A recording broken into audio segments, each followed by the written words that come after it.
You're a disappointment." My father's voice cut through the crystal chandeliers and champagne flutes like a blade through silk. 300 faces turned toward me. 300 witnesses to my public execution.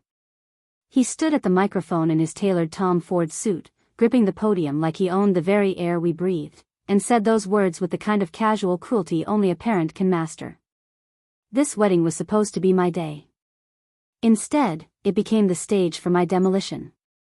But here's what my father didn't know. The man standing beside me in that rented tuxedo, the one my dad called a glorified gym rat, wasn't who anyone thought he was.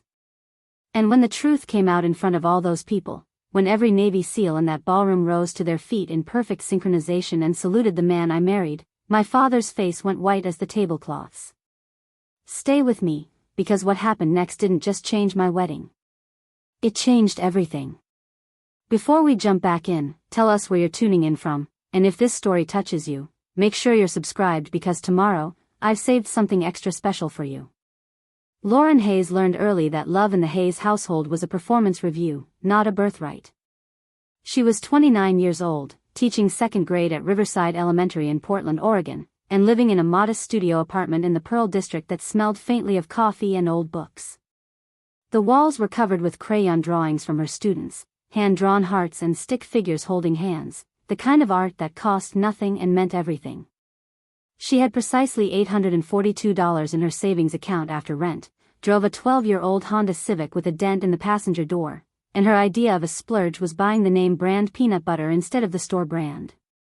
She was ordinary in every way that mattered to most people, which is to say she was invisible to the only people whose opinions she'd spent her whole life chasing.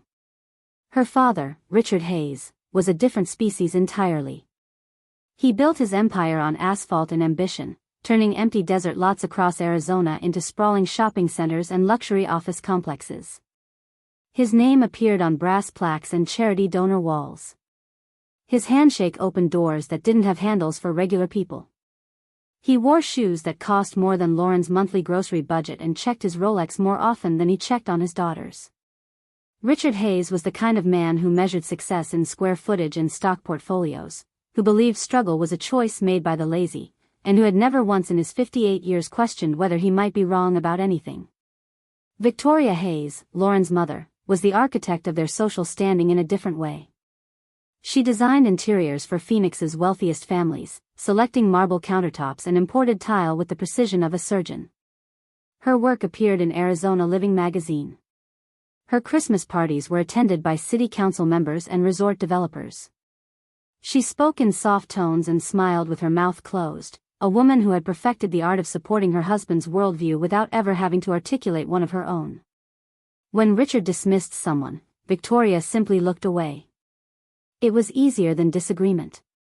It required less courage than defense.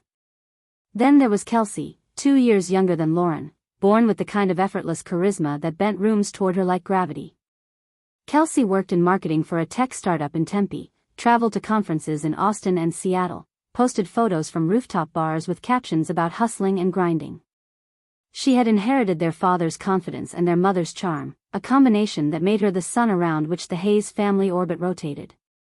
When Kelsey spoke at dinner, Richard leaned forward. When she shared news of a promotion, Victoria clasped her hands together and beamed. Kelsey's life was a highlight reel. Lauren's was the deleted scenes. Growing up in the sprawling Paradise Valley estate, Lauren had tried to earn her place at the table. She brought home perfect report cards that her father glanced at for 3 seconds before returning to his newspaper. She won the regional spelling bee in 6th grade and her mother said that's nice, sweetheart, but didn't attend the ceremony because Kelsey had a volleyball tournament. She volunteered at the animal shelter, organized coat drives, tutored struggling students for free, all while Kelsey breezed through high school on charm and average grades, collecting friends and Instagram followers like baseball cards. The message was clear long before anyone said it out loud. Achievement without glamour was just effort. Kindness without recognition was just weakness. Family dinners at the Hayes house were staged productions held in a dining room with vaulted ceilings and a table that sat 12. Victoria insisted on cloth napkins and fresh flowers even when it was just the 4 of them. Richard sat at the head, Kelsey to his right, Victoria across from her, and Lauren at the far end where the conversation barely reached her.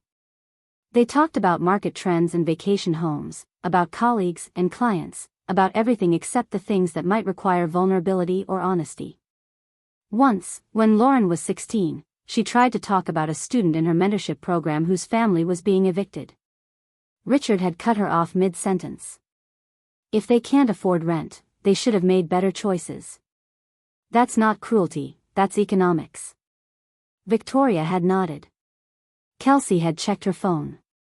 Lauren had excused herself and cried in the bathroom with the faucet running so no one would hear. By the time she finished college at Portland State, Lauren had stopped trying to translate her life into terms her family would respect. She chose teaching because she loved it, not because it impressed anyone. She rented the small apartment because it felt like hers, not because it photographed well. She built a life filled with farmers market Saturdays and dive bar trivia nights, with friends who showed up when she needed them and students who hugged her legs in the hallway. It wasn't the life her father wanted for her, but it was the first life that felt honest. And for a while, that was enough. Then one unremarkable Tuesday in March, the sink in her apartment started leaking. Not dramatically, just a persistent drip that pooled under the cabinet and spread toward the baseboards. She called the building manager, who said he'd send someone by the end of the week. By Thursday, the drip had become a trickle. By Friday, she was using towels as dams. That's when Nina, her best friend since sophomore year of college, suggested her boyfriend's gym buddy who apparently knew how to fix anything. His name was Tyler Brennan. He showed up Saturday morning in a gray t-shirt and jeans that had seen better days, carrying a toolbox that looked like it had survived a war. He was tall, maybe 6'2", with dark blonde hair cut short and a jawline that could open envelopes. His hands were calloused, the knuckles slightly scarred, and when he smiled it reached his eyes in a way that felt rare and real. He fixed the sink in 20 minutes, refused payment, and accepted a cup of coffee instead. They sat at her tiny kitchen table, sunlight streaming through the window, and talked about everything except what he did for a living. She learned he grew up in a small town outside Tacoma, Washington. His father was a fisherman who died when Tyler was 17. His mother still lived in the same house, still sent him care packages with cookies and socks. He liked old westerns and terrible action movies. He read more than she expected, mostly history and philosophy. He volunteered at a youth center teaching fitness classes to kids who couldn't afford gym memberships. When she asked what he did for work, he said he trained people at a gym downtown and left it at that. There was something about the way he said it, casual but final, that made her not push. They started seeing each other in that slow, unplanned way that good things tend to happen. Coffee turned into breakfast. Breakfast turned into long walks along the Willamette River. He'd show up at her apartment with takeout and they'd eat on the floor because her table was covered in ungraded spelling tests. He never tried to impress her. He never name-dropped or flexed. When she talked about her students, he listened like it mattered. When she mentioned her family, he didn't pry, just squeezed her hand and said families are complicated. She fell for him in increments, small moments that added up to something undeniable. 3 months in, Nina asked her the question she'd been avoiding. Have you told your parents about him? Lauren had been folding laundry at the time, staring at a pile of mismatched socks. Not yet. Nina raised an eyebrow. You know they're going to ask what he does. Lauren nodded. He trains people. He owns part of a gym. That's honest. Nina sighed. You know what I mean. They're going to want credentials, pedigree, tax returns. Lauren threw a sock at her. Then they'll be disappointed. What else is new? But the truth was, she was afraid. Not of Tyler meeting her family, but of her family meeting Tyler. She knew how they'd see him. The gym clothes, the used truck, the blue-collar honesty. Her father would size him up in 10 seconds and find him lacking. Her mother would smile tightly and change the subject. Kelsey would probably post something passive-aggressive on social media about settling. And Tyler, good decent Tyler, would sit there and take it because that's the kind of man he was. She waited until Thanksgiving was unavoidable.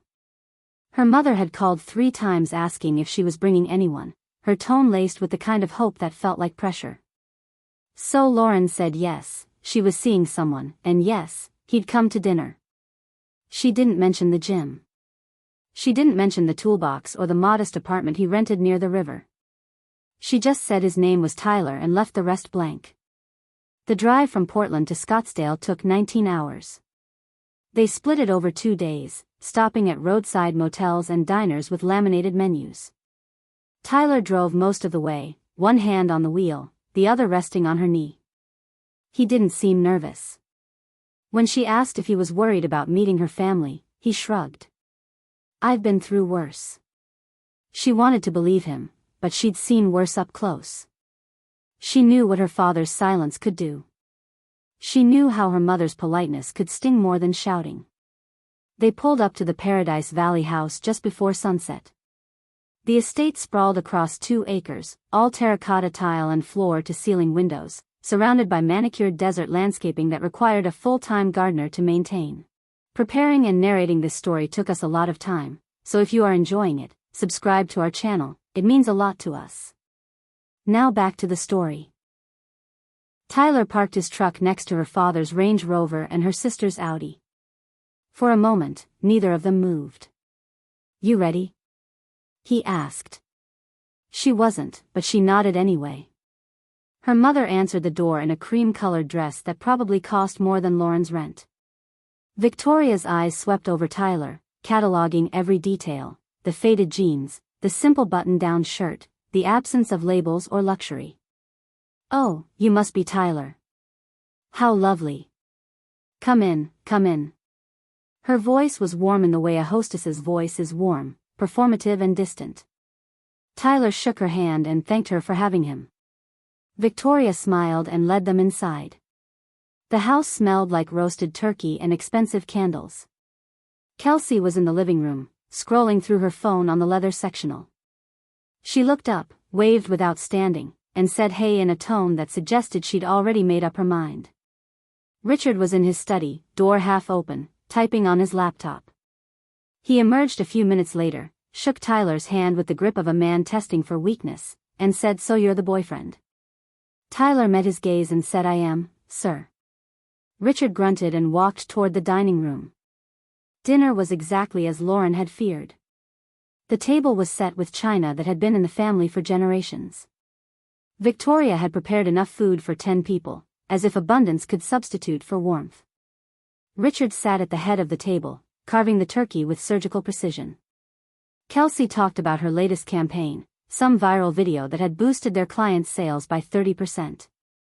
Victoria asked polite questions and made encouraging noises. Richard nodded approvingly. Then he turned to Tyler. "So, Tyler, what is it you do?" Tyler set down his fork and met Richard's eyes without flinching. "I'm a personal trainer. I work at a fitness center downtown." Richard's expression didn't change, but something in his posture stiffened. "A trainer?" Tyler nodded. "I also teach self-defense classes and run a mentorship program for at-risk youth." Richard cut another piece of turkey. "And that pays the bills?" Tyler's jaw tightened slightly, but his voice stayed even. "It does." Richard made a sound that might have been a laugh. "Must be nice. Simple work. No real pressure." Lauren's chest tightened. "Dad." Richard held up a hand. "I'm just asking questions, sweetheart. Trying to get to know the man my daughter's seeing." He turned back to Tyler. "What's your degree in?" Tyler paused. "I didn't finish college. Went a different route." Kelsey smirked into her wine glass. Victoria's smile thinned. Richard leaned back in his chair, folding his arms. "A different route. How entrepreneurial." The word hung in the air, dripping with condescension. Lauren wanted to speak, to defend him, but Tyler reached under the table and squeezed her hand gently. "It's fine," he said quietly. Then, louder, "I'm not here to impress anyone, Mr. Hayes. I'm here because Lauren wanted me to meet her family." Richard's eyes narrowed. And what exactly are your intentions with my daughter? Tyler didn't hesitate. To love her. To support her. To be the kind of partner she deserves. The table went silent. Victoria cleared her throat and stood, announcing she'd bring out dessert. Kelsey excused herself to take a call. Richard stared at Tyler for a long moment, then turned to Lauren. We'll talk later. It wasn't a suggestion. Later came after Tyler had politely excused himself to the guest room. Lauren found her father in his study, nursing a scotch. Dad, I don't want to hear it. Richard's voice was flat. He's not right for you. You don't even know him. I know enough. He's a personal trainer with no degree, no prospects, no plan. You're going to wake up in 10 years wondering why you settled. Lauren's voice shook. Settled? Dad, he's kind. He's honest. He treats me like I matter. And what happens when kind doesn't pay the mortgage? When honest doesn't open doors? You think love is enough, Lauren? It's not. It never has been. She left the room without another word, tears stinging her eyes. When she crawled into bed next to Tyler that night, he wrapped his arms around her and whispered, "I'm sorry." She shook her head. You have nothing to be sorry for. But deep down, she wondered if he was right. If love really was enough. Or if her father had spent 29 years teaching her a lesson she'd never be able to unlearn. The next morning, they left before breakfast. Tyler drove in silence for the first hour, his hands steady on the wheel. Finally, Lauren spoke. I'm sorry. He glanced at her, confused. For what? For him. For all of it. Tyler pulled off the highway into a rest stop, turned off the engine, and faced her. Lauren, I've been disrespected by people way scarier than your dad. I've been shot at, blown up, and left for dead. A guy in an expensive suit calling me simple? That's nothing. She stared at him. What? He smiled, a little sad, a little tired. There's a lot you don't know about me. And I didn't tell you because I wanted you to know me first. Not the resume. Not the history. Just me. Lauren's mind raced, questions forming faster than she could speak them. Tyler reached into the glove compartment and pulled out a small black box. But before we talk about the past, I need to ask you about the future. He opened the box. Inside was a simple silver ring with a single modest stone. It wasn't flashy. It wasn't expensive. But it was perfect. Lauren Hayes, will you marry me? She said yes through tears, and he slipped the ring onto her finger right there in a highway rest stop with 18-wheelers rumbling past. They kissed, and for a moment, nothing else existed. Not her father's disapproval. Not the uncertainty of what Tyler had just hinted at. Just them. But as they drove back toward Portland, Lauren couldn't shake the feeling that the hardest part was still ahead. Because now she had to tell her family she was engaged. And she already knew exactly what her father would say. The phone call happened 3 days after they returned to Portland. Lauren had been grading math worksheets at her kitchen table when her mother's name lit up the screen. She almost didn't answer. Almost let it go to voicemail like she'd done with the previous 2 calls. But something made her pick up, some stubborn hope that maybe this time would be different. Victoria's voice came through bright and measured, the tone she used when speaking to clients or people she needed something from. Darling, I heard the wonderful news. Your father told me about the engagement. Lauren waited, pen still in hand, because she knew what came next wasn't wonderful at all. We'd like to help with the wedding, of course. Nothing too extravagant, just something appropriate for the family. Perhaps the country club? They have that lovely terrace overlooking the 18th hole.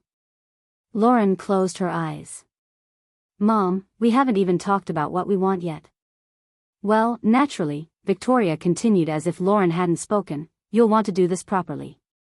I've already spoken with Diane at the club, and she says they have an opening in October. That gives us 7 months to plan. Plenty of time for invitations, catering, flowers.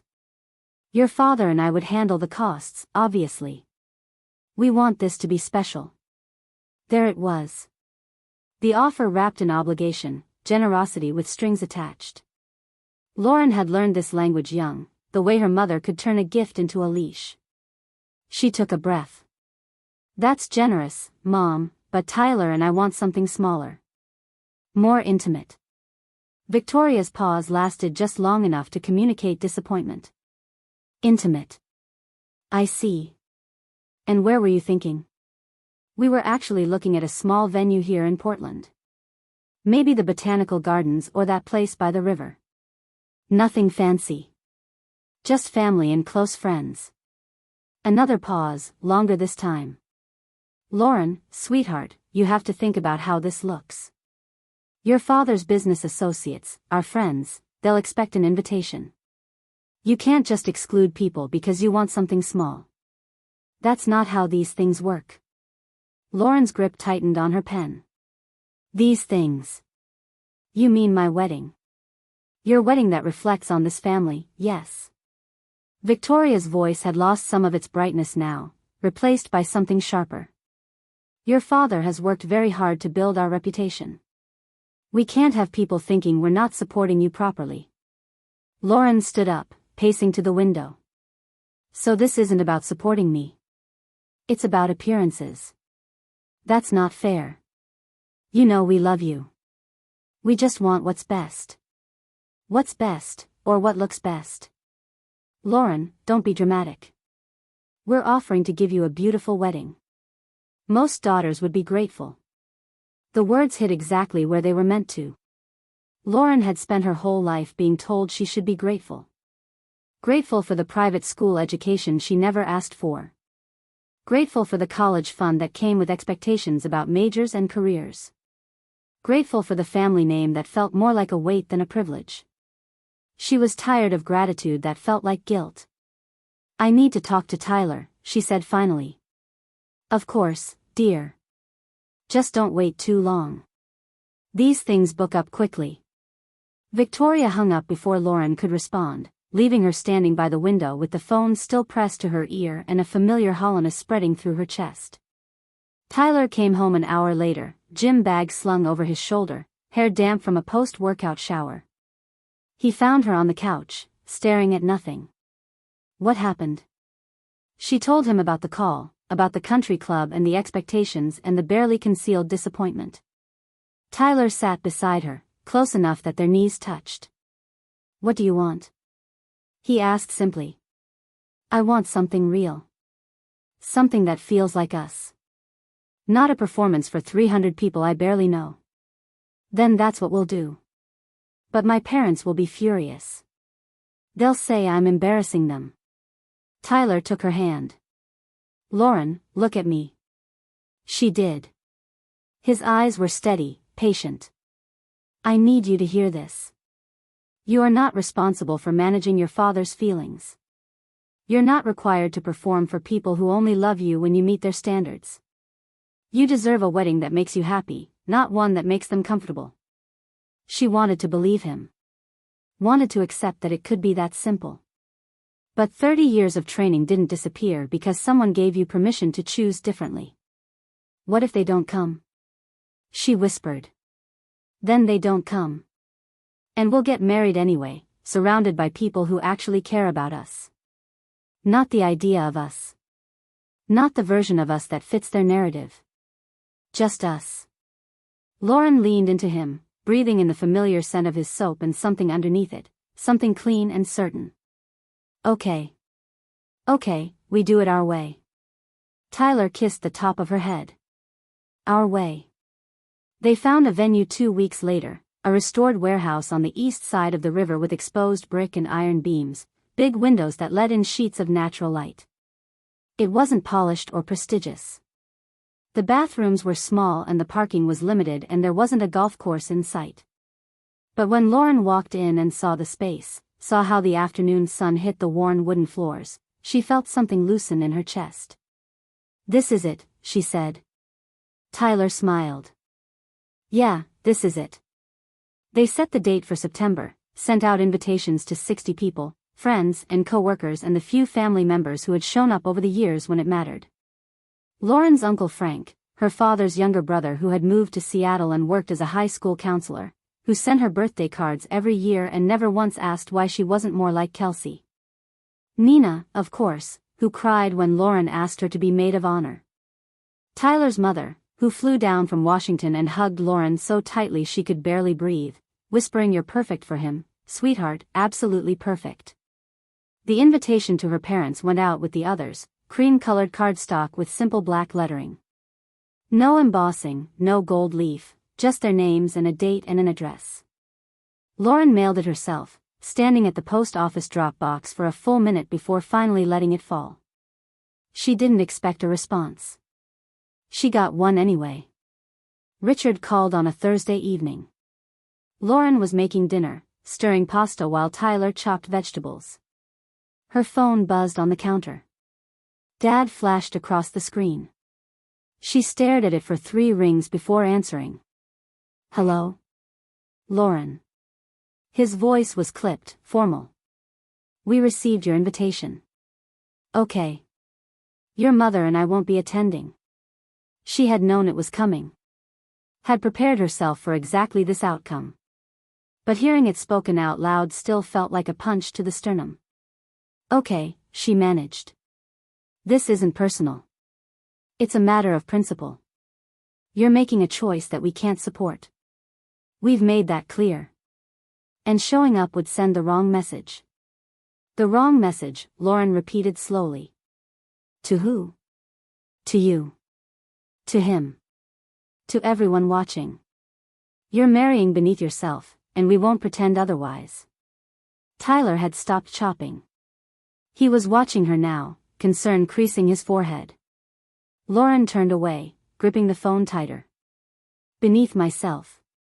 That's what you think of the man I love. I think he's a nice enough person. But nice doesn't build a life, Lauren. Nice doesn't provide stability. You're making an emotional decision that you'll regret, and I won't stand there and celebrate it." Something in Lauren snapped, clean and final. "You know what's funny, Dad? I spent my whole life trying to earn your approval. Trying to be good enough, smart enough, successful enough by your standards. And I never was. Because the problem was never me. It was you. You can't see value in anything that doesn't come with a price tag or a title. And I'm done apologizing for caring about things that actually matter." Richard's voice went cold. "When this falls apart, and it will, don't come crying to us. We won't be there to pick up the pieces." "I know," Lauren said quietly. "You never were." She hung up before he could respond, set the phone down with shaking hands, and walked straight into Tyler's arms. He held her while she cried, silent and steady, his hand moving in slow circles across her back. "I'm sorry," he murmured into her hair. "Don't be." She pulled back, wiping her eyes. "This isn't about you. It's about them. It's always been about them." Tyler cupped her face in his hands. "You're the bravest person I know." She laughed, a wet broken sound. "I don't feel brave. Brave isn't not being scared. It's being scared and doing it anyway." He kissed her forehead. "And you're doing it." The weeks leading up to the wedding passed in a blur of small preparations and small joys. Nina helped her find a dress at a vintage shop in Hawthorne, something simple and ivory with lace sleeves and a hemline that brushed the floor. Tyler's mother sent a box of decorations, mason jars and string lights and handwritten place cards. Uncle Frank called every Sunday to check in, never mentioning Richard or Victoria, just asking how she was feeling and if she needed anything. The people who mattered showed up. The people who didn't stayed away. Lauren's mother called once more, 3 weeks before the wedding. Her voice was softer this time, almost tentative. "I just wanted to see if you'd reconsidered." "Reconsidered what, Mom?" "The venue. The timing. All of it. Your father is willing to discuss options if you're willing to postpone and do this properly." Lauren stood in her classroom, surrounded by construction paper turkeys and alphabet posters, and felt nothing but exhaustion. There's nothing to discuss. I'm marrying Tyler in 3 weeks. With or without you there. Victoria sighed, a sound heavy with resignation. You've always been stubborn. I used to think it was strength. Now I'm not so sure. Maybe you're right, Mom. Maybe it's not strength. Maybe it's just survival. I have to go. I have a class starting in 5 minutes. Lauren. What? Take care of yourself. And despite everything, there was something in Victoria's voice that sounded almost like regret. Almost like goodbye. Lauren hung up and walked back into her classroom where 23 second graders were waiting with gap-toothed smiles and questions about what they were making for art today. She taught them how to trace their hands to make turkeys, helped them glue on feathers, praised their crooked letters and uneven cutting. This was her life. These kids who didn't care that her father built shopping centers or that her mother designed luxury homes.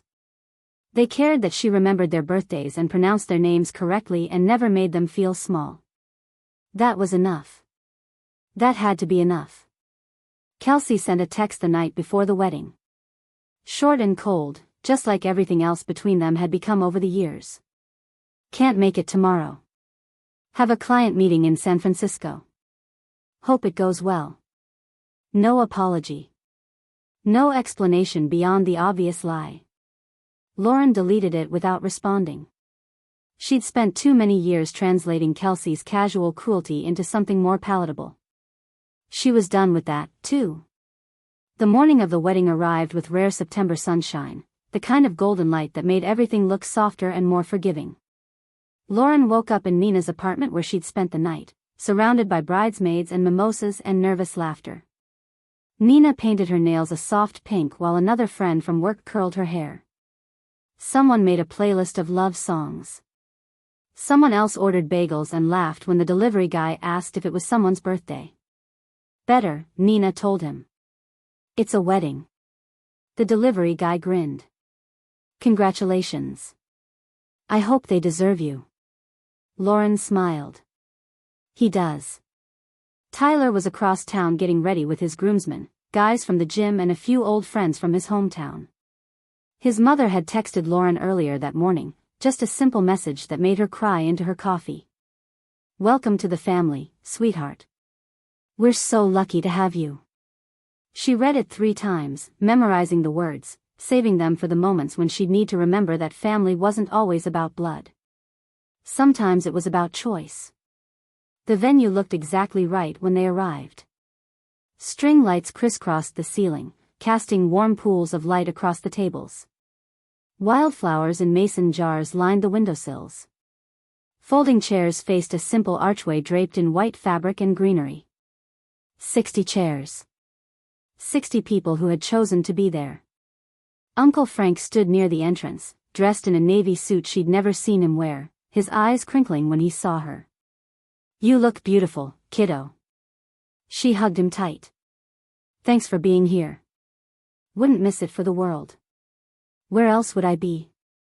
The ceremony was supposed to start at 4. By 3:30, most of the guests had arrived. Lauren peeked through the door and saw faces she recognized, people smiling and talking and holding programs printed on recycled paper. Tyler's mother sat in the front row, dabbing her eyes already. Nina fluttered around making last-minute adjustments to centerpieces and checking the playlist for the 5th time.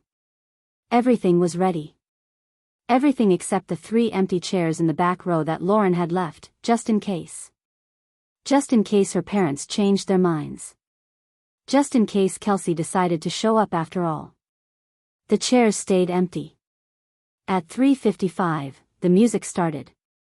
Nina walked down the aisle first, beaming. Then the rest of the small bridal party. Then the opening notes of the processional, something acoustic and lovely that Tyler had picked out. Uncle Frank appeared at Lauren's side, offered his arm, and whispered, "You ready?" She nodded. More than ready. They stepped through the door together, and every head turned. But Lauren only saw one face. Tyler, standing at the altar in a simple black suit, looking at her like she was the only person in the entire world. His eyes were bright, his smile wide and genuine. When she reached him, Uncle Frank placed her hand in Tyler's and stepped back.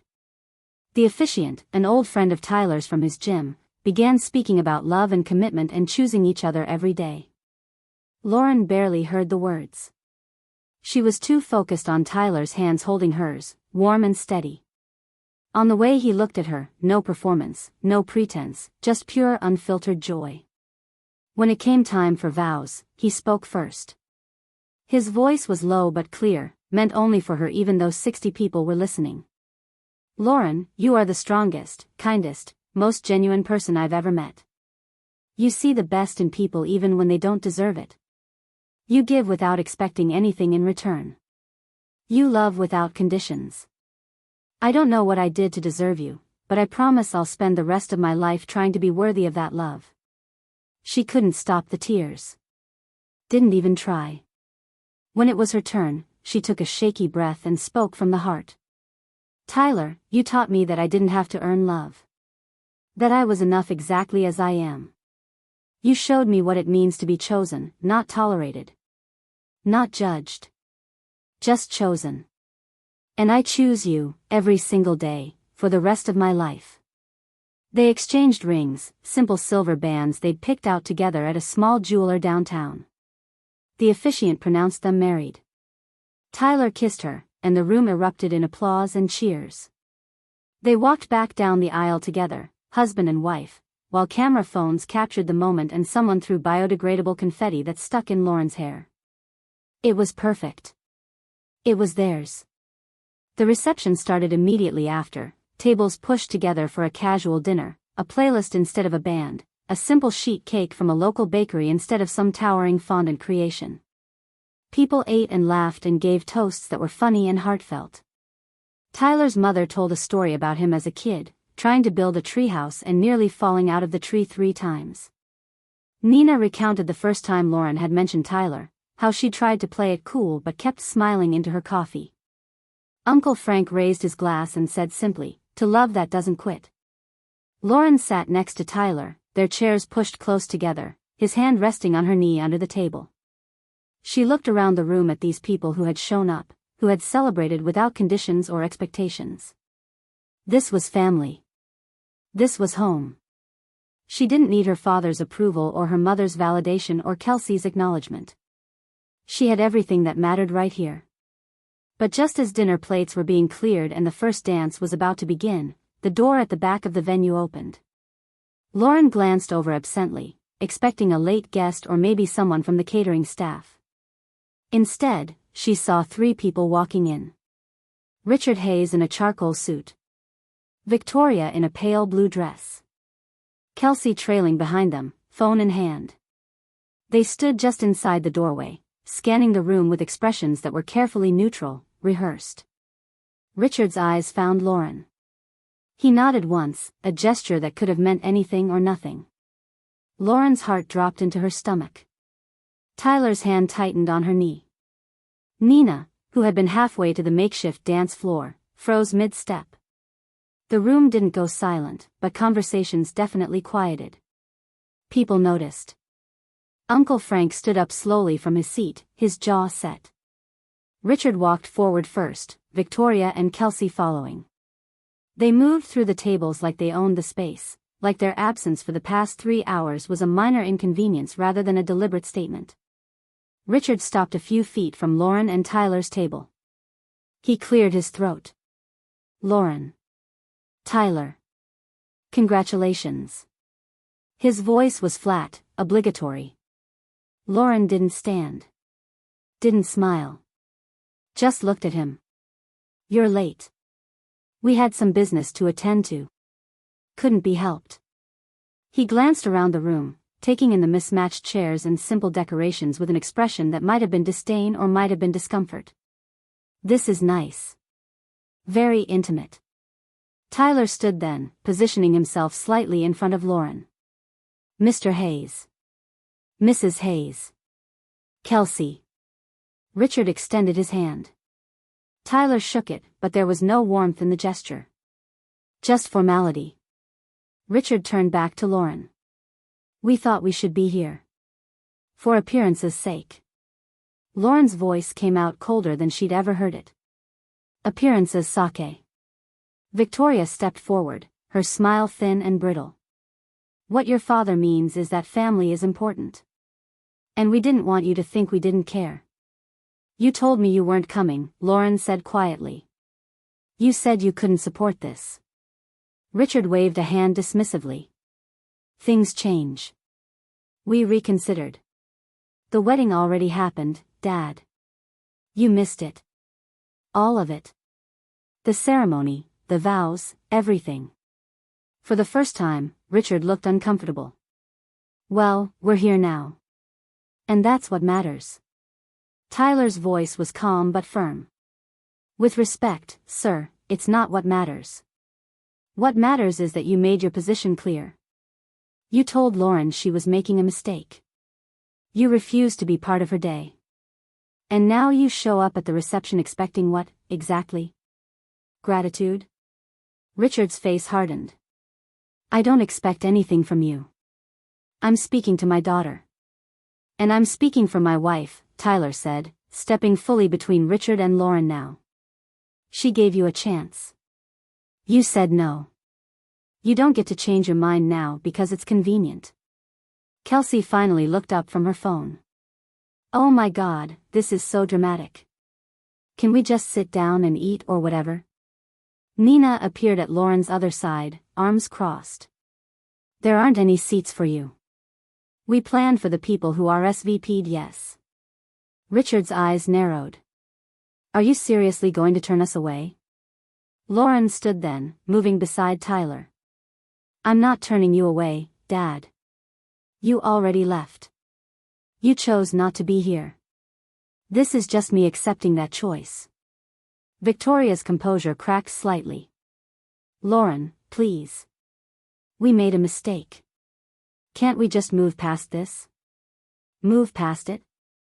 Lauren's voice rose despite herself. You called the man I love beneath me. You said I was ruining my life. You boycotted my wedding because it didn't meet your standards. And now you want to show up and take pictures for your friends? Pretend you were supportive all along? The room had gone fully silent now. Every guest was watching. Uncle Frank moved closer, ready to intervene if needed.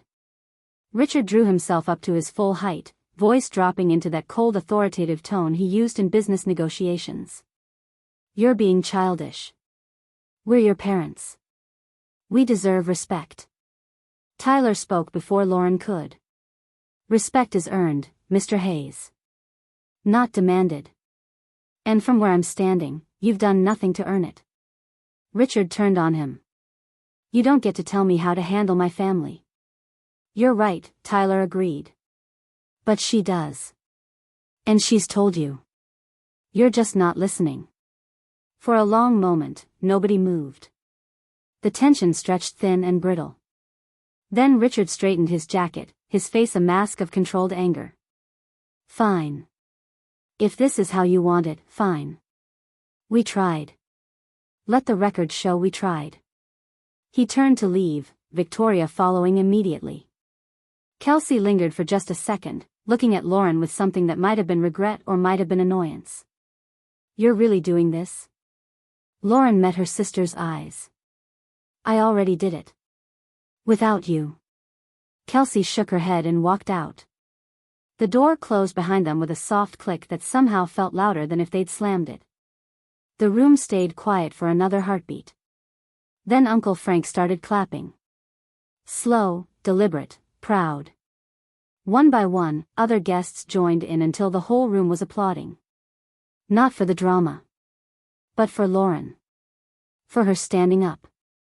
For her choosing herself. Tyler pulled her into his arms, and she buried her face in his shoulder. I'm sorry, he whispered. Don't be. I meant what I said. You have nothing to apologize for. She pulled back, wiping her eyes. Can we please just dance now? He smiled. Yeah. Let's dance. The DJ played their song, something old and romantic. They swayed in the center of the floor while everyone watched, while phone cameras captured the moment, while the string lights twinkled overhead. Lauren closed her eyes and let herself feel it. The relief. The grief. The strange light feeling of having finally let go. When the song ended and guests crowded the floor for the next one, Tyler leaned down and whispered something in her ear that made her laugh for the first time in an hour. "What did he say?" Nina demanded later. Lauren smiled. "He said the hard part's over. Now it's just us." And she believed him. At least until the next morning when everything changed. Lauren woke up the morning after her wedding to sunlight streaming through unfamiliar curtains and Tyler's arm draped across her waist. They'd splurged on one night at a small bed and breakfast overlooking the Columbia River Gorge, a modest honeymoon before returning to regular life and teaching schedules. She turned carefully, not wanting to wake him, and studied his face in the morning light. There were scars she'd noticed before but never asked about. A thin line along his jawbone. Another near his hairline. Small marks that suggested a history he'd kept carefully tucked away. He stirred, opened his eyes, and smiled. "Morning, Mrs. Brennan." She grinned despite the strangeness of the new name. "Morning, Mr. Brennan." They stayed in bed longer than necessary, talking quietly about nothing important, about what they'd have for breakfast and whether they should hike later or just be lazy. Normal newlywed conversation. Easy and comfortable. But something nagged at the back of Lauren's mind, something Tyler had said weeks ago in that rest stop. "There's a lot you don't know about me." She'd let it go then, caught up in the proposal and the wedding planning and the escalating tension with her family. But now, in this quiet morning with nothing demanding their attention, the question surfaced again. "Tyler?" He made a humming sound, eyes already drifting closed again. "What did you mean that day? When you said there was a lot I didn't know about you?" His eyes opened fully then. He looked at her for a long moment, something shifting in his expression. Not quite worry, but caution. She waited, giving him space. Finally, he sat up, running a hand through his hair. "I was going to tell you. I just didn't know when the right time was." "Tell me what?" Tyler got out of bed, walked to the small duffel bag he'd brought, and pulled something from an inside pocket. He came back and sat on the edge of the bed, holding a thin leather wallet. He opened it and handed it to her without a word. Inside was a military ID card. The photo showed Tyler, younger and harder looking, his hair buzzed short, his expression severe. The name read Brennan, Tyler J. Beneath it, a designation she didn't immediately understand. So 1, NSW. Lauren looked up at him, confused. "What is this?" "Special Operations First Class. Naval Special Warfare." He paused, watching her carefully. "I was a Navy SEAL." Lauren stared at the ID, then at him, then back at the ID. The words didn't compute at first. A SEAL. Like the military. He nodded. "For 8 years. I enlisted right out of high school. Made it through BUD/S on my first try. Did 4 deployments, mostly Middle East. Iraq, Afghanistan, couple other places I can't really talk about." Her mind scrambled to reconcile this information with the man she knew. The man who fixed her sink and made her breakfast and taught spin classes at a gym downtown. "You were Special Forces. Active duty until about 3 years ago. I got out, came home, tried to figure out what normal looked like. Why didn't you tell me?" Tyler took the wallet back, closed it, set it on the nightstand. "Because people treat you different when they know. Either they put you on a pedestal, thank you for your service every 5 seconds, act like you're some kind of hero. Or they assume you're damaged, that you've got PTSD and you're one loud noise away from losing it. Both things are exhausting. I just wanted to be a regular guy. I wanted you to see me, not the uniform." Lauren processed this, turning it over in her mind. "So the gym, the personal training, that's real though." "Completely real. I train people because I like it. Because staying in shape keeps me sane. But there's more to it."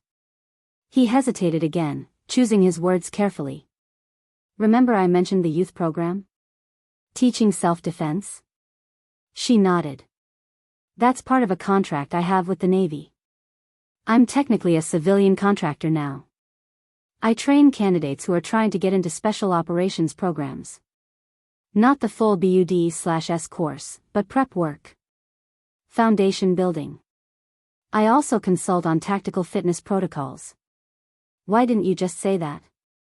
Why let people think you're just a gym trainer? Because most of the work is classified, and it's easier to keep a low profile. And honestly, after everything I saw, everything I did, I wanted something simple. I didn't want to be Tyler Brennan the SEAL. I wanted to be Tyler Brennan who makes terrible jokes and watches old movies and helps people get stronger.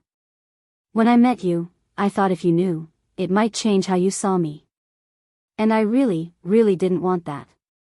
Lauren sat back against the headboard, absorbing it all. The scars made sense now. The way he carried himself, always aware of his surroundings, always positioning himself between her and doors. The nightmares he sometimes had, the ones he brushed off as stress. The fact that he never talked about his past in any detail. It all clicked into place like puzzle pieces she hadn't known were missing. Are you angry? He asked quietly. She looked at him, really looked at him. No. I'm not angry. I'm just trying to understand. You let my father call you simple. You let him disrespect you when you could have said something, shown him that ID, proved him wrong. Tyler shook his head. That's exactly why I didn't. Your father measures people by their resumes, their accomplishments, their status. If I'd told him I was a SEAL, he might have changed his tune, but not for the right reasons. He would have approved of me because of what I did, not who I am. And I needed to know you'd choose me without that. Lauren felt tears prick her eyes, but not from sadness. From something bigger, something that felt like understanding and gratitude and love all mixed together. I chose you because of who you are. I know. That's why I'm telling you now. Because you deserve to know everything. And because what I'm about to show you is going to be public soon, and I don't want you blindsided. He picked up his phone from the nightstand, scrolled for a moment, then handed it to her. On the screen was an email from someone named Commander James Wolfe, dated 2 days before their wedding. The subject line read ceremony confirmation and press briefing. Lauren skimmed it quickly. Words jumped out. Medal of Valor. Washington, D.C. Secretary of Defense. Media coverage. She looked up. Tyler, what is this? 3 months ago, there was an incident during a training exercise. Not mine, but I was consulting nearby. There was an equipment malfunction, a helicopter went down with 4 candidates on board. I was first on scene. Got them out before the whole thing went up. His voice was matter of fact, like he was describing grocery shopping. Turns out one of those guys was the son of a congressman. So instead of keeping it quiet like these things usually go, they're making it into a public recognition thing. I'm receiving a commendation next month at the Pentagon. Lauren's hands trembled slightly holding the phone. You saved 4 people. Tyler shrugged. I did my job. But they're calling it extraordinary valor or whatever. And that means press. Photos. My name in articles. The whole thing. His eyes met hers. Which means your father is going to find out exactly who he dismissed as a simple gym trainer. The weight of that settled over her. Richard Hayes, who had refused to attend their wedding, who had called Tyler unworthy, was about to discover he'd rejected a decorated war hero. A man who had served his country with distinction, who had saved lives, who was about to be honored at the highest levels of military recognition. The irony was almost too perfect. What do you want to do? Lauren asked. Nothing. I'm not doing this for revenge or validation. I'm doing it because the Navy asked me to, because it means something to the families of those guys I pulled out. But I wanted you to know before it becomes public. Before your phone starts ringing. Lauren handed him back the phone and took his face in her hands. I love you. Not because you're a seal. Not because you're getting a medal. But because you fixed my sink and made me laugh and showed me what it means to be chosen. Everything else is just details. Tyler's expression softened, some tension she hadn't noticed releasing from his shoulders. Even if your father tries to use this to save face? Tries to suddenly claim he supported us all along? Especially then, Lauren said firmly. Because I'll know the truth. We both will. He kissed her, slow and gentle, and for a few minutes they let the conversation fade into the background. But later, as they checked out of the bed and breakfast and started the drive back to Portland, Lauren couldn't stop thinking about what was coming. The ceremony was 6 weeks away. 6 weeks before everything her father believed about Tyler, about her choices, about what mattered in life, would be exposed as short-sighted and wrong. She didn't want revenge exactly. She'd meant what she said about not needing her father's approval anymore. But there was something satisfying about knowing that the truth would reveal itself without her having to defend or explain anything. Tyler's worth wasn't up for debate. It never had been. Soon, the whole world would see what she'd known all along. They settled back into routine over the next few weeks. Lauren returned to her classroom, to spelling tests and parent-teacher conferences and the particular chaos of 7-year-olds with too much energy and not enough impulse control. Tyler went back to the gym, to early morning training sessions and afternoon classes. They had dinner together most nights, compared notes about their days, watched bad television and fell asleep on the couch more often than not. Normal life. The kind of life her father had dismissed as insufficient. Then, 3 weeks after the wedding, Tyler came home with a garment bag. Lauren was grading papers at the kitchen table when he walked in. What's that? My dress uniform. For the ceremony. I need to make sure it still fits. He disappeared into the bedroom and emerged 10 minutes later in full navy dress blues. White peaked cap, dark jacket with rows of ribbons across the chest, crisp white pants, polished shoes that reflected the overhead light. Lauren's breath caught. She'd seen military uniforms before, in movies and parades, but seeing Tyler in one, seeing the transformation from gym clothes to this formal embodiment of service and sacrifice, was startling. You look different. He glanced down at himself, adjusting the cover slightly.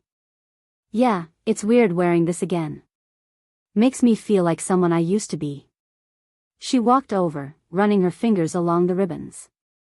What are all these? Tyler pointed to them one by one. This one's for the Afghanistan campaign. This one's Iraq. Bronze Star, that was from a particularly bad night in Helmand province. Purple Heart, took shrapnel in my leg during an extraction.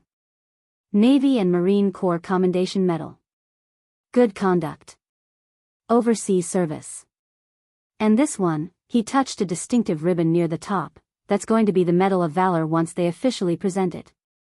Lauren tried to imagine him in combat, in the situations that had earned these decorations, and couldn't quite reconcile it with the man who sang off-key in the shower and brought her coffee in bed.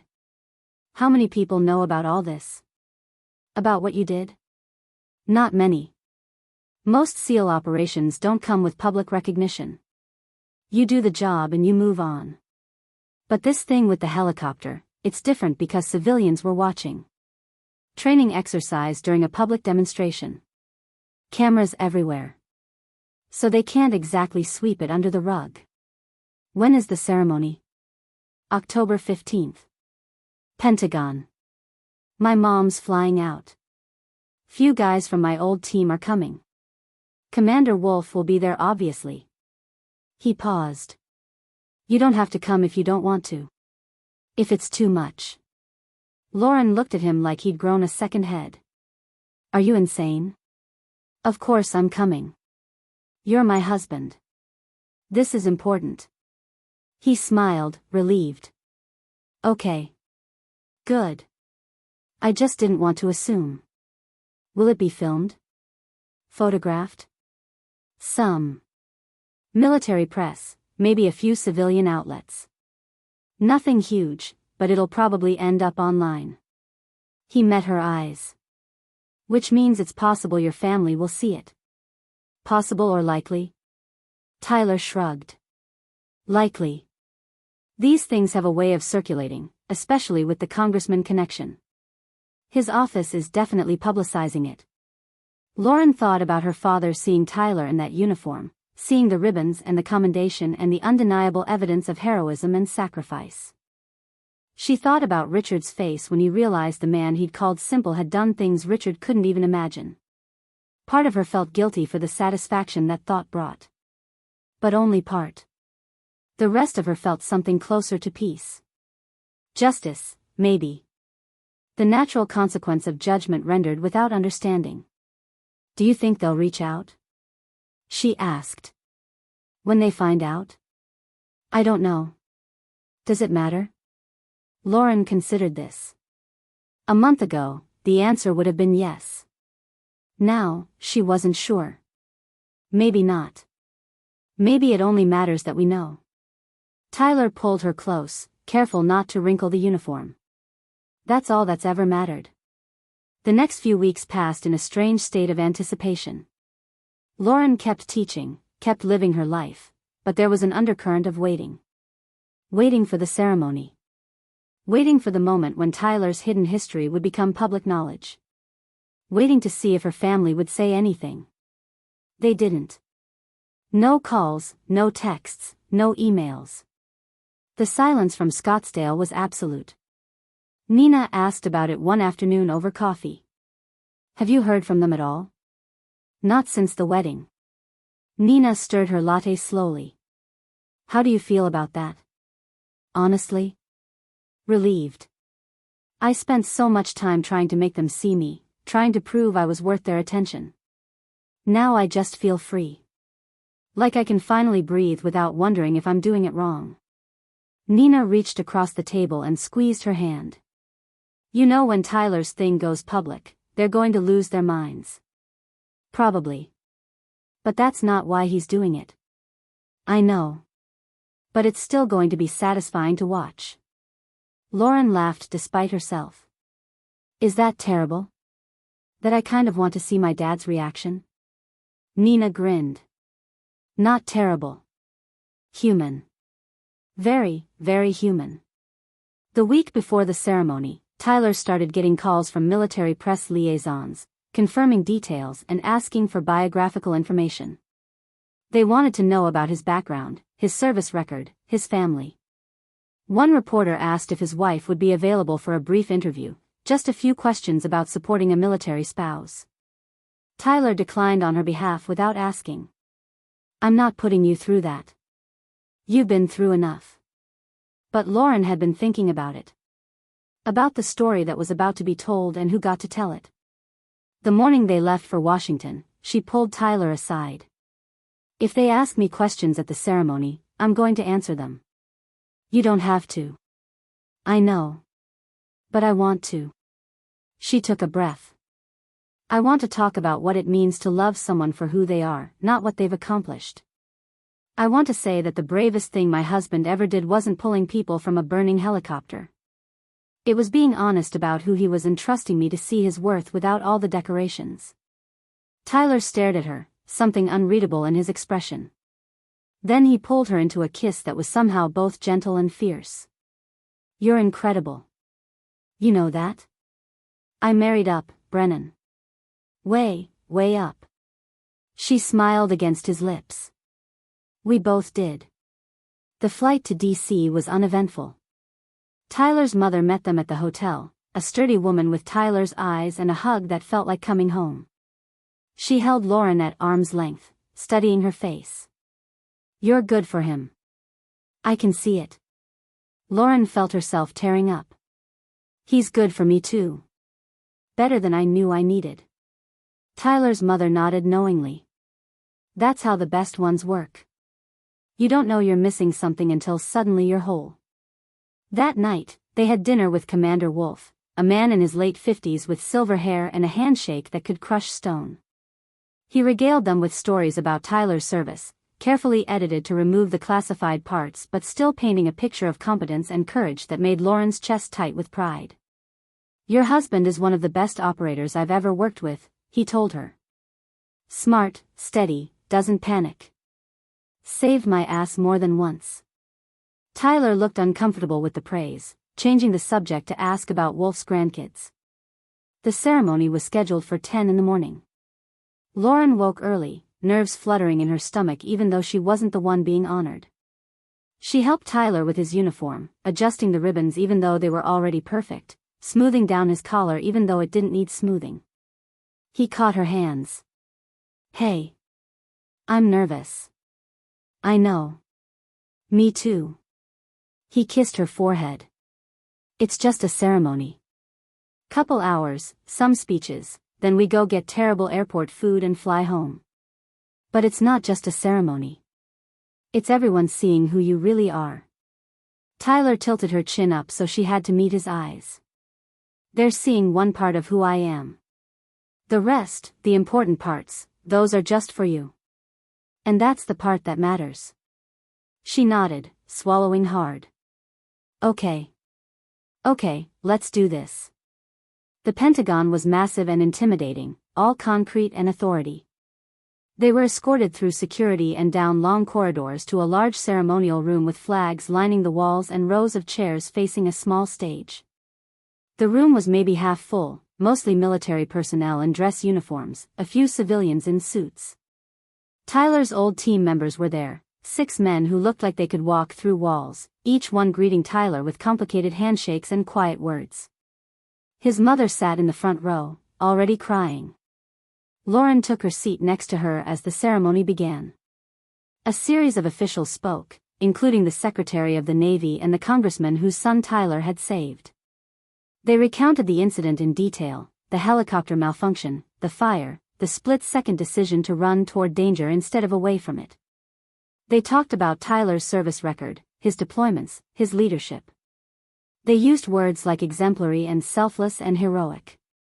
Then Tyler was called to the stage. He walked with military precision, stood at attention as the citation was read aloud.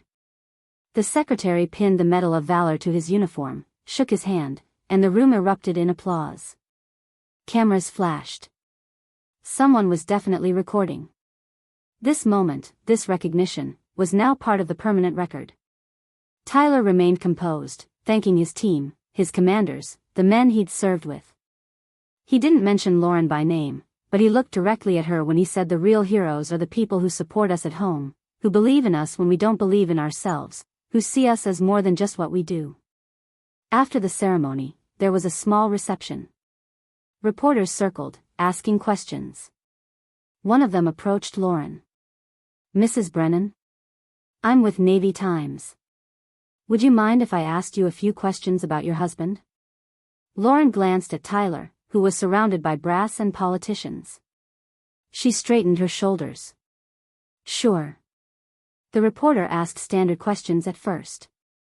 How did they meet? How long had they been married? What was it like being married to a SEAL? Lauren answered politely, keeping it simple. Then the reporter asked what surprised her most about Tyler. Lauren paused, considering. What surprised me most was how much he didn't need to prove anything. He never led with his accomplishments or his service. He just showed up, consistently and honestly, and let his actions speak. That's rarer than you'd think. The reporter scribbled notes. And did you know about his military background when you got married?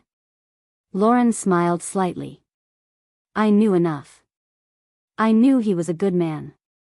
Everything else was just confirmation. The interview wrapped up and Lauren rejoined Tyler, who pulled her aside.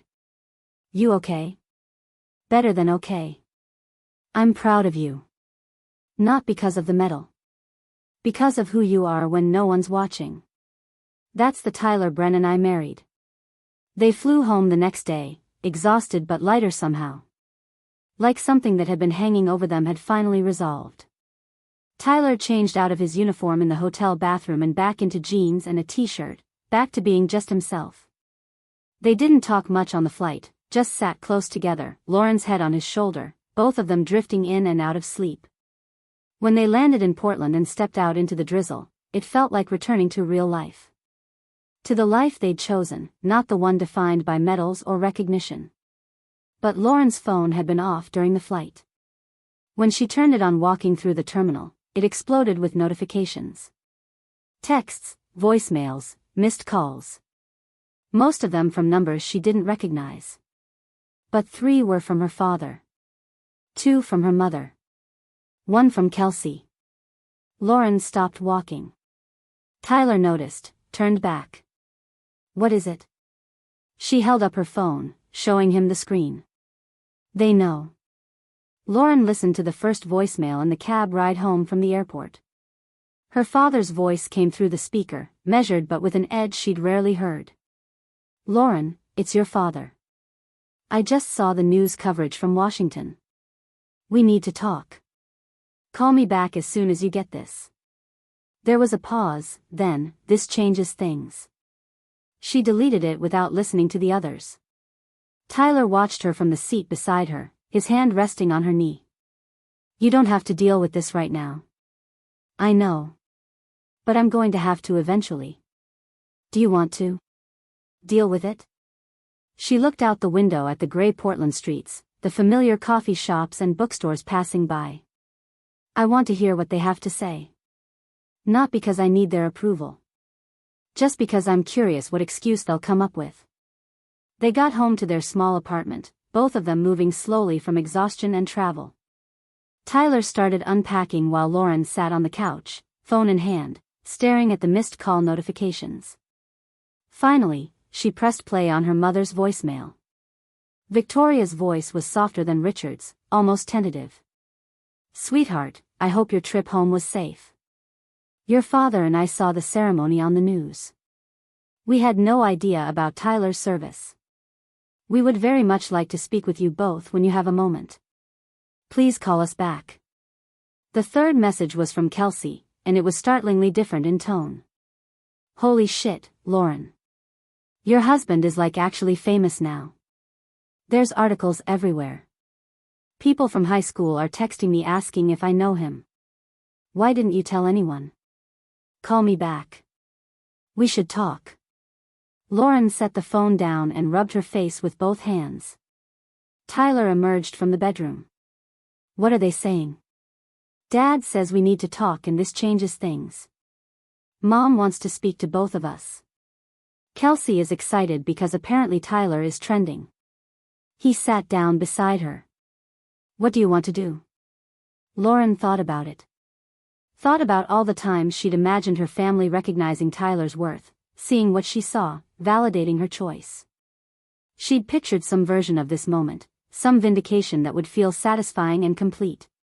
But now that it was here, she felt mostly tired. "I want to call them back. But on my terms. Not theirs." Tyler nodded. "Then that's what we'll do." She waited 2 days.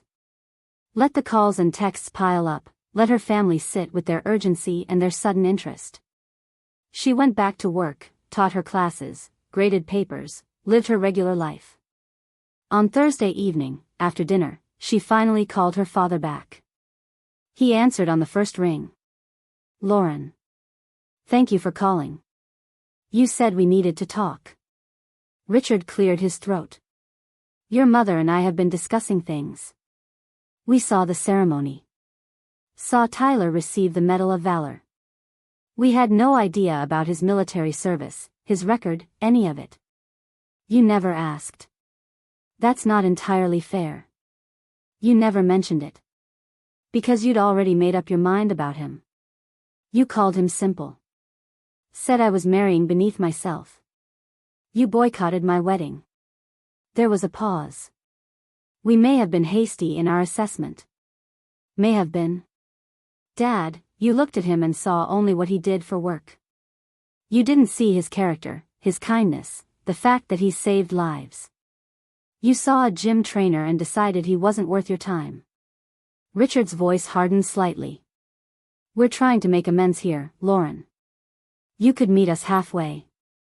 "Meet you halfway? You want credit for showing up after the fact?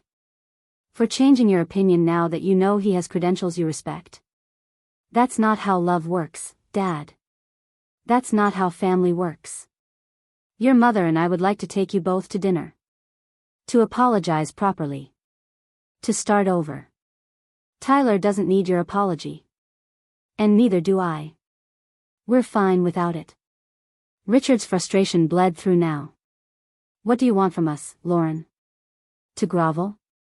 To beg? I want you to understand why what you did was wrong. Not because Tyler turned out to be someone impressive. But because you judged him without knowing him. Because you valued appearance over substance. Because you taught me my whole life that love was conditional, that I was only worth your time if I met your standards. Richard was quiet for a long moment. Then he said, quieter than before, we raised you the best way we knew how. Maybe. But that doesn't mean it was the right way. Lauren took a breath. I'm not angry anymore, Dad. I'm just done. Done trying to earn something you were never going to give freely. Tyler showed me what it looks like when someone chooses you without conditions. And I'm not going backward. If that's how you feel, Richard said stiffly, then I suppose there's nothing more to discuss. I suppose not. Lauren, he started, then stopped. She waited. He didn't continue. Goodbye, Dad. She hung up before he could respond. Tyler came into the living room from where he'd been giving her privacy in the bedroom. How did it go? She leaned back against the couch. About how I expected. He's not sorry for judging you. He's sorry he was wrong. Tyler sat beside her. Those are very different things. Exactly. He kissed her temple. You okay? Yeah. I really am. Victoria called the next morning while Lauren was at school. She let it go to voicemail, listened during her lunch break. Her mother's message was longer, more emotional than Richard's had been. Lauren, please don't shut us out completely. I know we made mistakes. Your father can be stubborn, set in his ways, but he does love you. We both do. We just want a chance to make this right. To get to know Tyler properly. To be part of your life. Please think about it. Lauren deleted the message and went back to teaching fractions to a room full of wiggly 7-year-olds. After school, Nina cornered her in the parking lot. So? Have the prodigal parents returned? Lauren filled her in on the calls, the messages, the sudden interest in reconciliation. Nina made a disgusted sound. Let me guess. Now that he's a decorated war hero, suddenly he's good enough for the Hayes family? That's about the size of it. Are you going to forgive them? Lauren unlocked her car, tossed her bag in the back seat. I don't know. Part of me wants to. They're still my parents. But the bigger part knows that if Tyler had just been a gym trainer, if there had been no ceremony, no medal, no public recognition, they'd still think I made a terrible mistake. Nina nodded. Then you have your answer. Forgiveness doesn't mean giving people another chance to hurt you the same way. Lauren drove home thinking about that. About the difference between forgiving and forgetting, between letting go of anger and opening yourself up to the same patterns. She'd spent her whole life in those patterns, trying and failing to be enough for people who measured worth in all the wrong ways. She'd finally broken free. Going back felt less like reconciliation and more like regression. Kelsey was the next to make contact, showing up unannounced at Lauren's apartment on Saturday afternoon. Lauren opened the door to find her sister standing there in designer jeans and an oversized sweater, holding 2 coffee cups. Peace offering, Kelsey said, holding one out. Lauren took it but didn't move from the doorway. What do you want, Kelsey? Can I come in? Tyler's at the gym. He'll be back in an hour. Kelsey shifted her weight. I just wanted to talk. Lauren stepped aside. They sat in the small living room, an awkward silence stretching between them. Finally, Kelsey spoke. I saw the videos from the ceremony. Read some of the articles. Tyler's pretty incredible. He is. And you didn't think to mention any of this? To your own family? Lauren set her coffee down. You weren't interested in who Tyler was. You'd already decided he wasn't worth knowing. That's not fair. Isn't it? You laughed about him, Kelsey. You and Mom and Dad all sat there and made jokes about the plumber wedding, about how I was settling. You didn't ask questions. You just judged. Kelsey looked down at her hands. I know. And I'm sorry. Are you? Sorry you hurt me? Or sorry you were wrong? Both, Kelsey said, meeting her eyes. I'm sorry I was a shitty sister.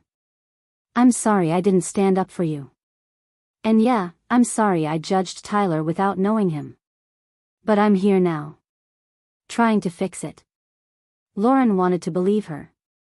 Wanted to think this was genuine and not just Kelsey trying to align herself with someone who was suddenly newsworthy. Why now? Why not at the wedding? Or any time in the 6 months before that? Kelsey bit her lip. Honestly? Because I was following Mom and Dad's lead. Because it was easier to go along than to push back. Because I've spent my whole life being the golden child and I didn't want to risk losing that by defending you. At least that was honest. Kelsey continued, her voice smaller now. But watching that ceremony, seeing Tyler get honored, reading about what he did, it made me think about what I've done. What I've accomplished. And the answer is not much. I've coasted on charm and connections and Dad's money. I've never had to be brave. Never had to sacrifice anything. And here you are, married to someone who's done both, and I treated you like you were making a mistake. Lauren studied her sister. This was the most vulnerable she'd ever seen Kelsey, the most real. I'm not going to make this easy for you. I don't expect you to. But I'd like to try. To be an actual sister. Not just when it's convenient. Lauren took a breath. Okay. But you need to understand something. Tyler didn't become worth my time because of a medal. He was always worth my time. And if you can't see that, if you're only here because he's suddenly impressive by Dad's standards, then this conversation ends now. I see it, Kelsey said quietly. I do. Maybe I didn't before, but I see it now. The way you talk about him. The way you look when you say his name. That's not about medals or ceremonies. That's about love. And I've never had that. Never even been close. So yeah, maybe I'm a little jealous. Maybe that's part of why I was awful. They sat in silence for a while, both processing. Finally, Lauren asked, have you talked to Mom and Dad about any of this? Kelsey shook her head. Dad's pissed that you won't call him back. Mom's upset. They keep talking about how they were just trying to protect you, how they couldn't have known about Tyler's background. But they're missing the point. They shouldn't have needed to know. They should have trusted your judgment. That's exactly it, Lauren said. That's what I've been trying to tell them. Kelsey nodded slowly. I get it now. I do. And for what it's worth, I think Tyler's lucky to have you. Not the other way around.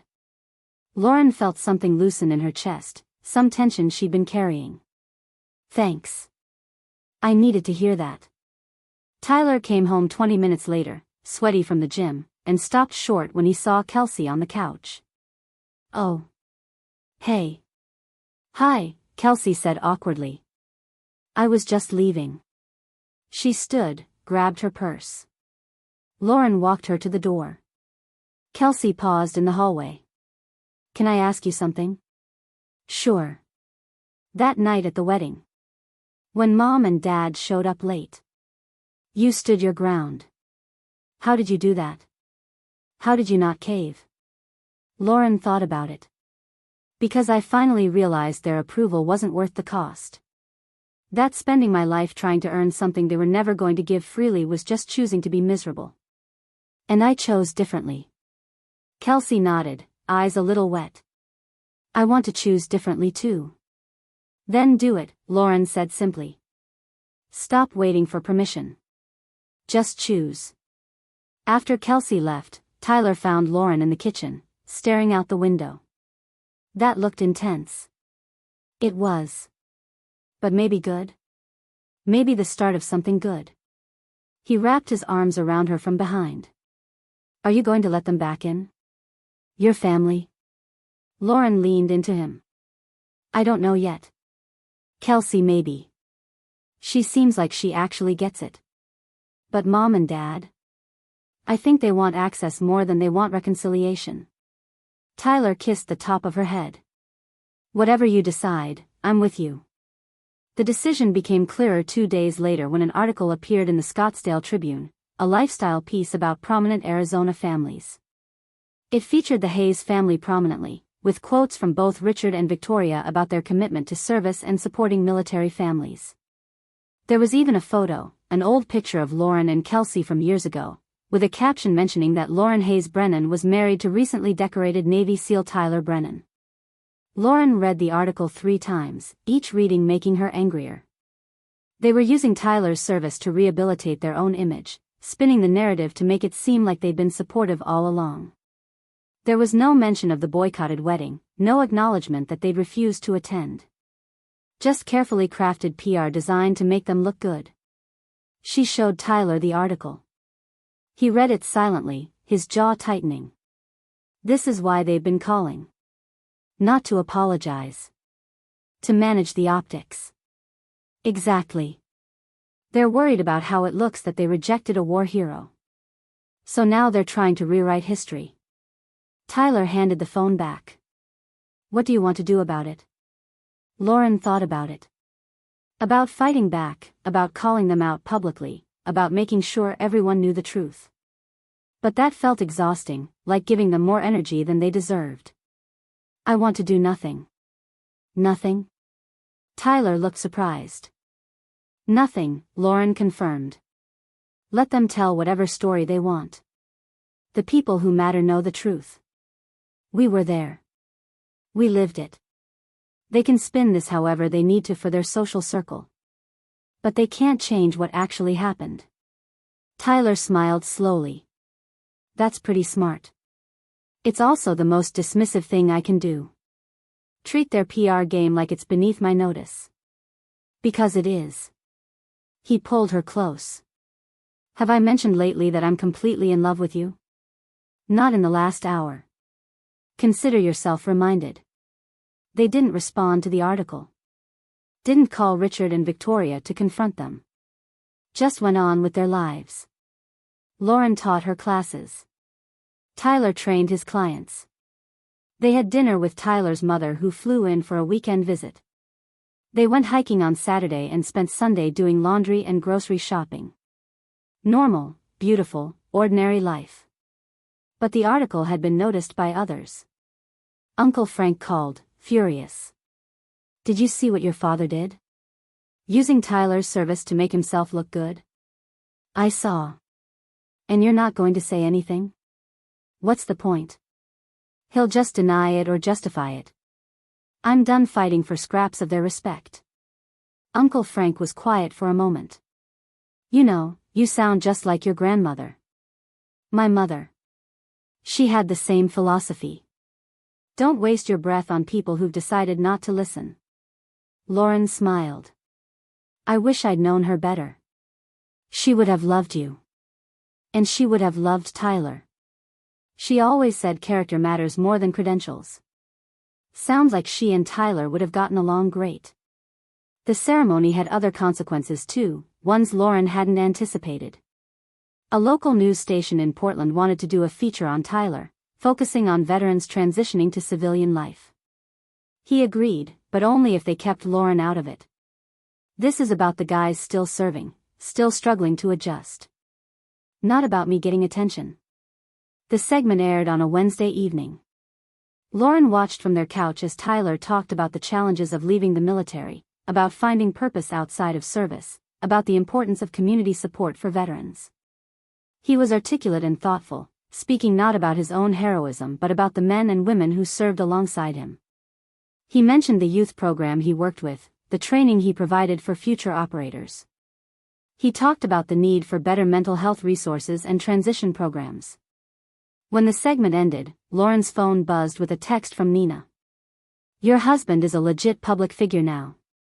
How does it feel to be married to someone impressive?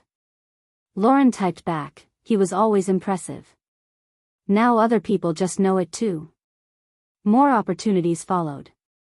speaking engagements at veteran organizations, consulting offers from fitness companies wanting to develop military-inspired training programs, a book publisher reaching out about a potential memoir. Tyler turned down most of them. "I'm not interested in being a personality," he told Lauren. "I just want to do the work." But one offer he did consider was from a nonprofit that built adaptive gyms for disabled veterans. They wanted him to serve on their board, help with program development and fundraising. "This actually matters," he said, showing Lauren the information packet. "These guys need support, need places to train and heal. If I can help with that, I should." Lauren kissed him. "Then you should." A month after the ceremony, they hosted a small dinner party at their apartment. Nina and her boyfriend, Uncle Frank, who drove down from Seattle, Tyler's mother, a few friends from the gym and Lauren's school. It was crowded and chaotic, people sitting on the floor because they didn't have enough chairs, passing dishes around and talking over each other. At one point, Lauren stood in her tiny kitchen watching the scene, the laughter and warmth filling every corner of their modest space. Uncle Frank appeared beside her, refilling his wine glass. "This is nice. What you two have built here." Lauren smiled. "It's not much." "Are you kidding? It's everything. Look at these people, Lauren. They're here because they want to be. Because they love you. Not because they're obligated, not because it benefits them. Just because." He gestured toward Tyler, who was telling some story that had half the room laughing. "That man right there, he's good for you. And you're good for him. Your father's an idiot for not seeing it sooner. Do you think he sees it now?" Uncle Frank considered this. "I think he sees that he was wrong. Whether he understands why is a different question." Lauren nodded. "That's what I think too."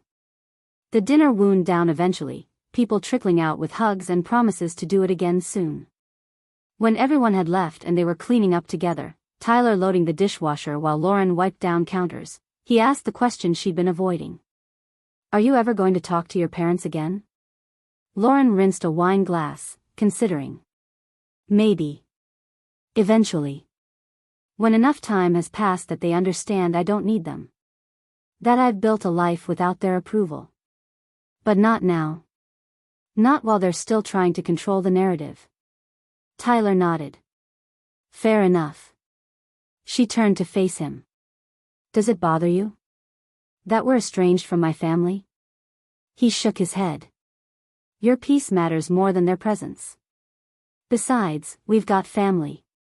He gestured around the small apartment, evidence of the evening scattered everywhere. "Chosen family is still family." Lauren felt tears prick her eyes, the good kind, the kind that came from gratitude rather than grief. "How did I get so lucky?" Tyler closed the dishwasher and pulled her into his arms. "We both got lucky. That's how this works." She rested her head against his chest, listening to his heartbeat, steady and sure. Outside their window, Portland was settling into evening, lights flickering on across the city. Inside, they swayed slowly to no music, just the quiet rhythm of a life built on truth and choice and love that didn't need to prove itself to anyone. The doorbell rang the next morning at 8, startling them both awake. Tyler pulled on sweatpants and went to answer it while Lauren tried to orient herself. She heard voices at the door, Tyler's tone polite but firm, and someone else responding. Then Tyler appeared in the bedroom doorway. "Your father's here. He says he needs to talk to you. Says it can't wait." Lauren's stomach dropped. "Now?" "Apparently." Tyler's expression was neutral. "I can send him away if you want." She sat up, pushing hair out of her face. "No. Let him in. But stay close." Tyler nodded. "Always." She got dressed quickly, threw water on her face, and walked into the living room to find Richard Hayes standing awkwardly by the door, still in his coat. He looked older than she remembered, more tired. The confidence that usually surrounded him like armor seemed diminished somehow. Lauren crossed her arms. "Dad. What are you doing here?" "I need to talk to you." And you couldn't call first? He shifted his weight. You wouldn't have answered. That was probably true. Lauren gestured to the couch. Sit. Richard sat stiffly, looking out of place in their modest apartment with its second-hand furniture and cluttered bookshelves. Tyler leaned against the kitchen counter, arms folded, watching. Richard glanced at him, then back to Lauren. I came to apologize. In person. Not over the phone. Okay. I'm listening. Richard took a breath. I was wrong about Tyler. About your marriage. About what matters. I judged him based on surface appearances and assumptions. I let my own ideas about success and status blind me to his character. And I hurt you in the process. I'm sorry. Lauren waited. Is that it? Richard looked frustrated. What else do you want me to say? I want you to understand why you were wrong. Not just that you were wrong. Richard rubbed his face. Because I measured his worth by his job title and his bank account instead of his integrity and his actions. Because I taught you that love should be conditional when it should have been the one unconditional thing I gave you. Because I let pride and reputation matter more than my daughter's happiness. Is that what you want to hear? Lauren felt her throat tighten. It's a start. Richard looked down at his hands. Your mother and I, we thought we were doing the right thing. Protecting you from a mistake. But we were the mistake. We pushed away someone who clearly loves you, who has proven himself in ways that matter far more than anything I've ever done. And we missed your wedding. We weren't there for one of the most important days of your life because we were too stubborn to see past our own prejudices. He looked up, and for the first time Lauren saw something genuine in his eyes. Not performance, not calculation, just regret. I can't undo that. I know that.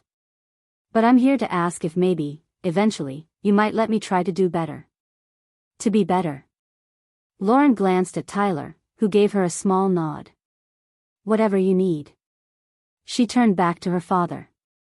I need time. I need to see that this isn't just about managing how you look to your friends. That you actually understand what you did wrong. And I need you to respect that Tyler doesn't owe you anything. Not his time, not his forgiveness, nothing. Richard nodded. I understand. He stood. Thank you for hearing me out. He started toward the door, then paused. For what it's worth, I watched that interview he did. About veteran services. He's articulate. Thoughtful. I can see why you love him. Lauren's voice was quiet but firm.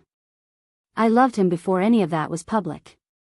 That's the point you keep missing. Richard met her eyes.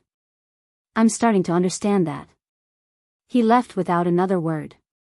After the door closed, Lauren sank onto the couch. Tyler sat beside her. You okay? Ask me in a few months. He's trying though. Maybe. Or maybe he's just trying to fix his image. Time will tell. Tyler took her hand. Either way, you get to decide what comes next. Not him. Lauren squeezed his hand. That's exactly right. 6 months passed before Lauren felt ready to extend an invitation. Not to a grand event or elaborate dinner, just a simple Sunday brunch at their apartment. Richard and Victoria arrived precisely on time, Victoria carrying a store-bought pie and Richard looking like he'd rather be anywhere else. Kelsey came separately, having driven up from Scottsdale the night before to stay with friends in the city. The morning was awkward at first, everyone moving carefully around each other like strangers at a work function. But Tyler had a gift for putting people at ease, asking questions about Victoria's latest design project and actually listening to the answers. He showed Richard the small vegetable garden they'd started on their balcony, explaining the irrigation system he'd built from salvaged materials. Nothing fancy, just practical problem solving. Lauren watched her father examine Tyler's handiwork, saw something shift in his expression. Respect maybe, or recognition that competence came in many forms. They ate scrambled eggs and toast at the small table, knees bumping underneath because the space wasn't designed for 5 people. It felt nothing like the formal dinners of Lauren's childhood, and that was exactly the point. Kelsey helped with dishes afterward, standing beside Lauren at the sink. "This is nice. What you have here. It's small and messy and perfect." Lauren handed her a wet plate. "You're welcome to visit anytime." Kelsey dried it carefully. "I'd like that. And I'm sorry it took me so long to figure out what actually matters." In the living room, Richard sat across from Tyler, coffee cups between them. "I read about the nonprofit you're working with. The Adaptive Gyms for Disabled Veterans." Tyler nodded. "It's important work. A lot of guys come home dealing with injuries, physical and mental. They need spaces designed for their reality, not some generic fitness center." Richard was quiet for a moment. "My company has some commercial properties sitting empty. Spaces that need purpose. If you ever need a location, a place to build one of those gyms, let me know." Tyler studied him. "That's generous. I mean it. Consider it my way of supporting what you're doing. Not because I'm trying to buy forgiveness, but because it's the right thing to do." Tyler glanced at Lauren, who was watching from the kitchen. She gave a small nod. "Then yeah, I'd appreciate that. Thank you." The brunch ended without drama or grand declarations. Just people slowly learning how to be in the same room without old wounds dictating every interaction. After everyone left, Lauren and Tyler cleaned up in comfortable silence. "Think they'll actually follow through?" Tyler asked, wiping down the counter. "Your dad with the property offer?" "Maybe. Probably. Does it matter?" "Not really. But it would help a lot of people if he does." Lauren wrapped her arms around his waist from behind. "You're a better person than I am. You actually believe people can change." Tyler turned in her arms. "People can change. Doesn't mean they will. But your dad's showing up, sitting through an uncomfortable breakfast, offering something tangible? That's more than words. That's action." 3 months later, they broke ground on the first adaptive fitness center in a renovated warehouse space Richard had donated. The ceremony was small, attended by veterans organizations and local press. Richard stood to the side, not seeking attention, just present. Victoria volunteered to help with interior design, working within the nonprofit's modest budget to create a space that was functional and welcoming. Kelsey started a social media campaign to raise awareness and funding. Lauren's family wasn't perfect. They still said thoughtless things sometimes, still operated from old assumptions. But they were trying, and that effort meant something. More importantly, their presence or absence no longer defined Lauren's sense of worth. She'd built a life that didn't require their validation, which made their slow integration into it feel like a gift rather than a necessity. Tyler's work with veterans grew. He spoke at conferences, consulted on training programs, sat on boards for organizations doing meaningful work. But he still taught classes at the gym downtown, still showed up for the kids in the youth program, still fixed things around the apartment with duct tape and determination. The medals and recognition changed how others saw him.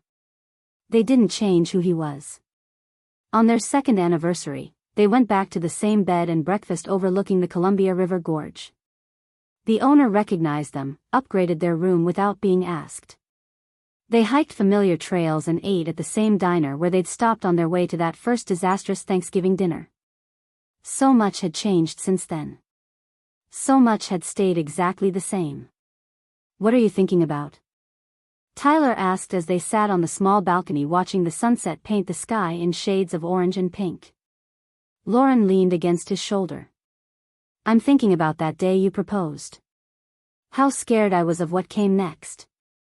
And now? Now I'm not scared at all." She turned to look at him. "You showed me that the right person doesn't make life complicated. They make it clearer." They stayed up late talking about the future. About maybe buying a house with a real yard for the garden Tyler wanted to expand. About Lauren potentially moving to administration at her school, where she could help more kids beyond just her classroom. About the possibility of children someday, tiny humans they'd raise with the values they'd fought so hard to protect. Nothing was certain except their commitment to building something real together. The next morning, Lauren's phone buzzed with a text from her father.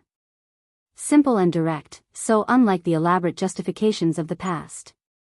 Proud of you both. Keep doing what you're doing. She showed it to Tyler, who smiled.